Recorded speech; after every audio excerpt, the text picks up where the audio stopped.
د خبرونو دوام. د امریکا مرکزی قومندانۍ ویلي چې ځواکونه د ایران په بندر عباس کې تازه بریدونه کړي او 4 ایراني بي پیلوټ الوتکې هم نسکوره کړي. بل لوري ته ایراني رسنیو ویلي چې د ایران سپاه پاسدارانو د امریکا د برید په غبرګون کې د امریکایي ځواکونو یوه پوځي اډه په نښه کړې. په همدې وخت کې د کویت چارواکو د هوایي دفاعي سیستم د فعالېدو او د توغندیو او ډرون بریدونو د مخنیوي خبر ورکړی دی. دا پیښې داسې مهال شوي چې د دوړو هیوادونو ترمنځ اوربان او د جګړې پای ته رسولو خبرې روانې دي.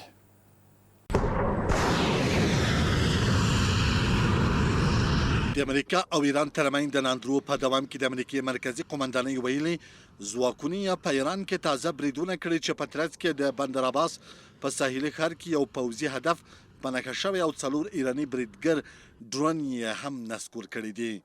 سنټیکام ویلي دغه ډرونونه د هرمز سنګي په شاوخوا کې ګواښ بلل کېده.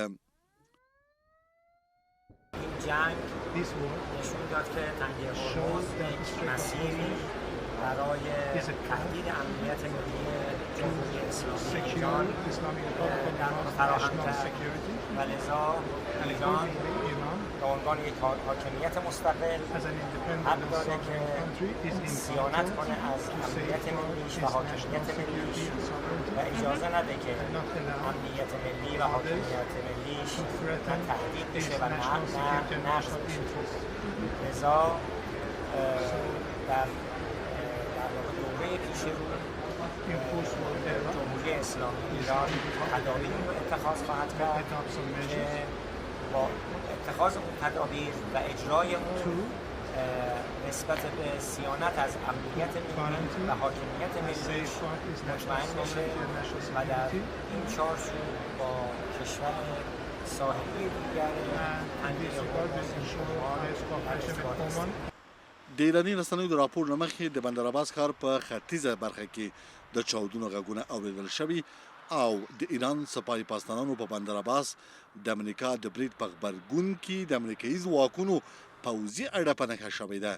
د ایران تسنیم خبري اژانس ویلي دغه اډه یې نن سهار 10:06 بجې په نښه کړې ده. دغه اژانس د برید له کبله د اوښتو زیانونو په اړه نور جزئیات نه دي ورکړي. تهران دغه برید پر بندر عباس د امریکا تر برید وروسته کړی دی. د ایران تسنیم اژانس ویلي د امریکا د تیلو یوه کشتۍ غوښتل له هرمز تنګي تېره شي چې ایراني ځواکونو یې مخه نیولې ده. دغه راز د کویت رسمي خبري اژانس د خطر زنګونو د غږېدو او دغه هیواد د هوایي دفاعي سیستم د فعالېدو خبر ورکړی او ویلي دي چې د توغندیو او ډرون بریدونو پر وړاندې یې مقابله کړې ده. په همدې حال کې د امریکې ولسمشر بیا وایي تر هغه به پر ایران بندیزونه نرم نه کړي او پیسې به یې ازادې نه کړي چې ایران سم چلند وکړي او سمه لاره خپله کړي. It looks like they want to just make a deal. I don't think they have a choice. They're just going back to the internet because they're getting clobbered. Their economy is... مونږ د بندیزونو د نرمولو یا د پیسو د ورکولو په اړه خبرې نه کوو. مونږ د هغو پیسو کنټرول لرو چې هغوی ادعا کوي د دوی دي. مونږ به د دغو پیسو کنټرول وساتو. کله چې هغوی سم چلند وکړي او سمه لاره خپله کړي بیا به مونږ هغوی ته خپلې پیسې ورکړو.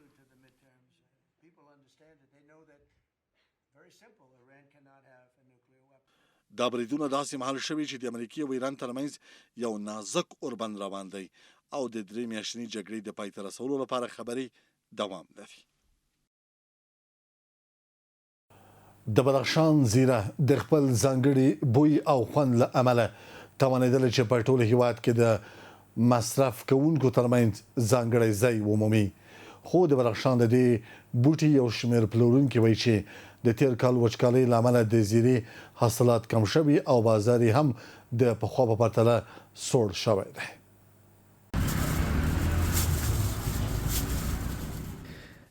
محمد حکیم چې له 26 کلونو راهیسې په بدخشان کې د زیرې د پلور او پروسس په برخه کې کار کوي وایي چې که څه هم د زیرې پلورونکي د تیر کلونو په پرتله کم شوي خو لا هم د خپل پیرودونکي لري. نوموړی زیاتوي چې د هیواد له بېلابېلو ولایتونو خلک بدخشان ته د زیرې د اخیستلو لپاره راځي او دا محصول په محدوده کچه جرمني او متحده ایالاتو ته هم صادریږي خو د بیو لوړوالي او د حاصلاتو کمښت د دې د پلور بازار د تیر کال په پرتله کمرنګ کړی دی. ذره کم بود چون که سال گذشته بارندگی نبود، زیره بدخشان نشد، در اثر باران میشن. باران که سال باران بود زیره بدخشان میشن. سال گذشته باران و قدر نبود. این هم زیرهایی که هست فعلا زیره قیمت شده 1 کیلوش 1500 شده. ما زیره را میخریم در وقتی که سالی که میشد یک سه زیره نوپاک از 3000 3500 پا میخریم. ولی فعلا 5800 5500 میخریم. در سر 1 کیلو زیادتر کمتر کم میدونه چون چوبک داره، پرخالک داره، ریگ داره، ریکشی میشه، چند مرحله پاک میشه. از اون خاطر زیره کمچین است.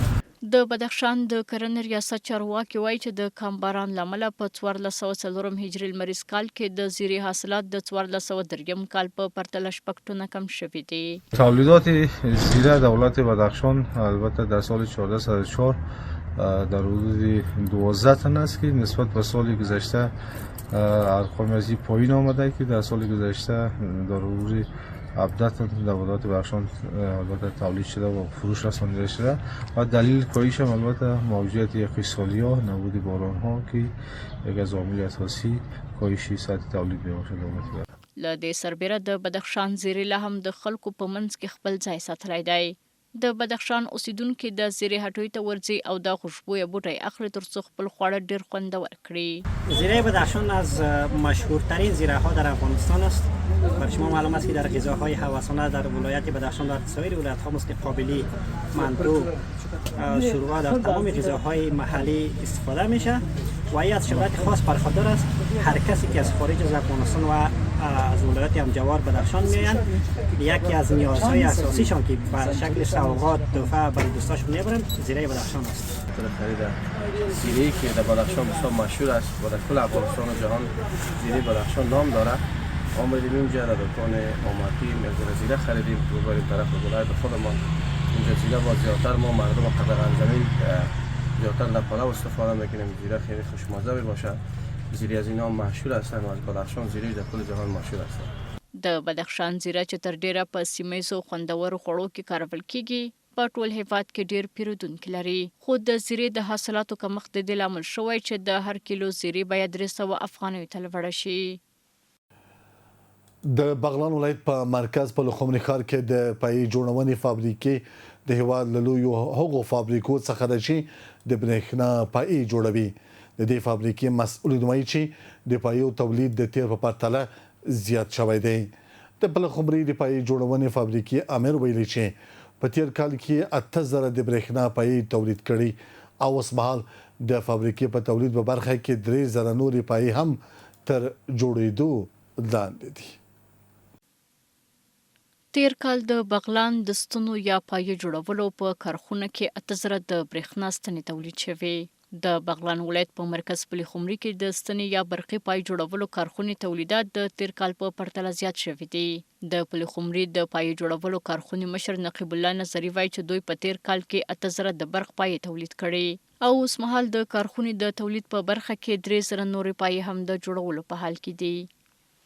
اوس الحمدلله د اسلامي امارت پر اتګو سره تاسو ته معلومیږي، د بغلان خلکو ته معلومیږي، ټول افغانستان ته معلومیږي چې دلته و د 900 پایو د کال دپاره چې جوړېدلې اوس 8000 ته ارتفاع کړې ده چې الحمدلله ټول افغانستان ته ننداره کوي او ټول د بغلان خلک په دې خبر دي او هغه پایې جوړې شو هغه پایې ولاړې د ټول شمال ولایتو ته تللې دي او اوس الحمدلله اوس هم یو 3.5 پایې موږ په دې فابریکه کې د پایې سازي پلخمري کې اوس دلته پرکې لرو، ذخیره لرو. د پلخمري د ستنو جوړولو د کارخونې امر زیاتوي چې په دې کارخونه کې د برېښنا ستنې له 100 تر 1500 مترو پورې اوږدوالي سره تولیدېږي او په ټول هیواد کې په ځانګړې توګه د هیواد په 9 شمالي او شمال ختیځو ولایتونو کې کارول کیږي. مختلف سایزه پایې جوړېږي چې په دې کې 15 متره دي او 12 متره دي، 12 متره عادي او کش دي او 10 متره دي، 9 متره دي چې په خوا په دې پایسازي کې 4 رقم مختلف سایزه جوړېدلې اوس 15 رقم مختلف سایزه جوړېږي. الحمدلله کارونه ډېر صفا روان دي. یو د سهار شفت دی یو د غرمې شفت دی. سهار شفت د سهار د 6 بجو نه شروع کیږي تر غرمې ته 1 بجې پورې او د غرمې شفت هم د غرمې د 1 بجې نه شروع کیږي د شپې ته 8 بجې پورې. په دوه کې تقریبا موږ 50 نفره په تولید برخه کې کاریګر لري او ټول مکمل پرسونل چې دی موږ 90 نفره تر رسیدي.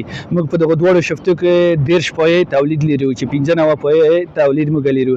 په ورته وخت کې یو شمېر هغه کسان چې په دې کارخونه کې ورته د کار زمینه برابر شوې د خوښۍ څرګندوي او له حکومت غواړي چې نورې تولیدي کارخونې هم جوړې کړي.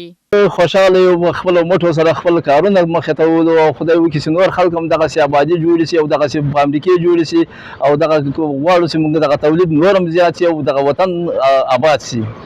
تقاضا داریم که مثل همین فابریکه که ما مشغول کار هستیم و مثل از این فابریکات بسازه که همین جوانای ما از وطن خود ما خدمت کرده بتونه. آخر هم همینجا الحمدلله ما 120 نفر مشغول کار هستیم، راضی هستیم از کار ما. میگه مشکل نداریم، کار ما پیشرفت خوبیش داره. میگه از هر نگاه کار ما انشالله کیفیتش بالاست. د یادونې د پل خمري د ستنو یا پای جوړولو کارخونه له 4 لسیزو څخه زیاته موده کېږي چې تاسیس شوې او په هیواد کې د ستنو جوړولو تر ټولو لویه کارخونه بلل کېږي چې د هیواد د برېښنا ډېری ستنې یا پای تولیدوي. د یک ټلویزیون قدرمنو او معزز لیدونکو څخه خبري سرویس په همدې ځای پای ته ورسید. تر بیا ښې چارې.